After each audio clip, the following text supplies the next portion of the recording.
خانہ کعبہ کے جنوبی کونے کی دیوار جسے رکن یمانی کہا جاتا ہے، اگر اسے غور سے دیکھا جائے تو اس میں خاصی بڑی دراڑ بھی نظر آتی ہے۔ ایسا لگتا ہے کہ یہ کونا باوجود مرمت کے بار بار پھٹ جاتا ہے اور اس کی مرمت ہوتی رہتی ہے، اور اسے سٹیل کی بڑی بڑی کیلوں اور سیمنٹ وغیرہ سے جوڑنے کی بارہا کوشش بھی کی گئی ہے۔ جب رکن یمانی کی اگر تصاویر اور ویڈیوز دیکھی جائیں تو ان میں رکن یمانی میں کریک نظر آتے ہیں، دیوار وہاں سے ٹوٹی ہوئی ہے جہاں بڑی بڑی کیلوں سے آپس میں کونے کو جوڑا ہے۔ ایسا لگتا ہے کہ دیوار کا یہ جوڑ کچھ ہی عرصے کے بعد پھر ٹوٹ جاتا ہے، جس کی دوبارہ مرمت کر دی جاتی ہے۔ اللہ کے گھر کے اس کونے میں آخر کیا ایسی بات پوشیدہ ہے کہ لاکھ بار چھپانے سے بھی نہیں چھپتی؟ ہم سب آپ کو خوش آمدید کہتے ہیں، اور اپنی آج کی ویڈیو میں ہم آپ کو کعبہ کی تاریخ بتانے کے ساتھ ساتھ یہ بتائیں گے کہ کعبہ کا جنوبی کونا یعنی رکن یمانی کو بار بار مرمت کرتے رہتے ہیں، لیکن اس کے باوجود یہ اسی حالت میں کیوں نظر آتا ہے کہ یوں لگتا ہے کہ ابھی اس کی دراڑوں کو پاٹنے کی کوشش کی گئی ہے۔ خواتین و حضرات، انٹرنیٹ پر خانہ کعبہ کے بارے میں بے شمار دستاویزی ویڈیوز اور تصاویر موجود ہیں، اور اگر ان کا بغور مشاہدہ کیا جائے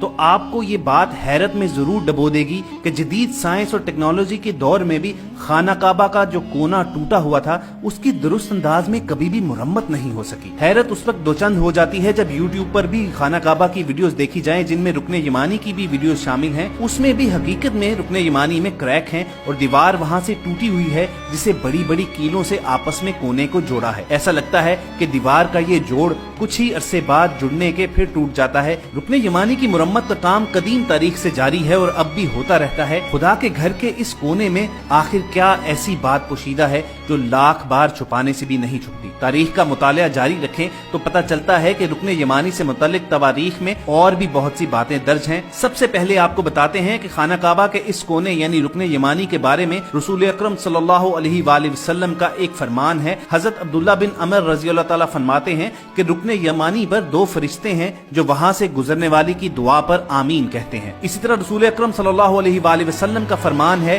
کہ یہ جنت کا دروازہ ہے۔ رکن یمانی اور حجر اسود دونوں جنت کے دروازے ہیں۔ حالانکہ بظاہر خانہ کعبہ کے اس کونے پر کسی بھی دور میں کوئی دروازہ نہیں رہا ہے، لیکن رسول اکرم صلی اللہ علیہ وآلہ وسلم کے قول کے مطابق اگر رکن یمانی بھی جنت کا دروازہ ہے تو پھر یہ بات ٹھیک ہے کہ دروازے کو کون انسان بند کر سکتا ہے؟ رکن یمانی کی جب بھی مرمت کی گئی تو اسی لیے شاید اس میں کریک آ جاتا ہے۔ خواتین و حضرات، رکن یمانی سے متعلق ایک اور اہم واقعہ ہجرت نبوی سے 23 برس قبل کا ہے۔ عباس بن عبد المطلب کا کہنا ہے کہ بروز جمعہ بمطابق 13 رجب 30 عام الفیل کو میں اور بریدہ بن قعنب بنی ہاشم اور بنی عبدالعزا کے دیگر افراد کے ساتھ خانہ کعبہ کے پاس بیٹھے تھے کہ اچانک فاطمہ بنت اسد خانہ کعبہ کے رکن یمانی کی طرف آئیں۔ وہ 9 مہینے کی حاملہ تھی اور انہیں درد زا اٹھ رہا تھا۔ وہ خانہ کعبہ کے برابر میں کھڑی ہوئی اور آسمان کی طرف رخ کر کے کہا، اے اللہ، میں تجھ پر، تیرے نبیوں پر اور تیری طرف سے نازل ہونے والی تمام کتب پر ایمان رکھتی ہوں۔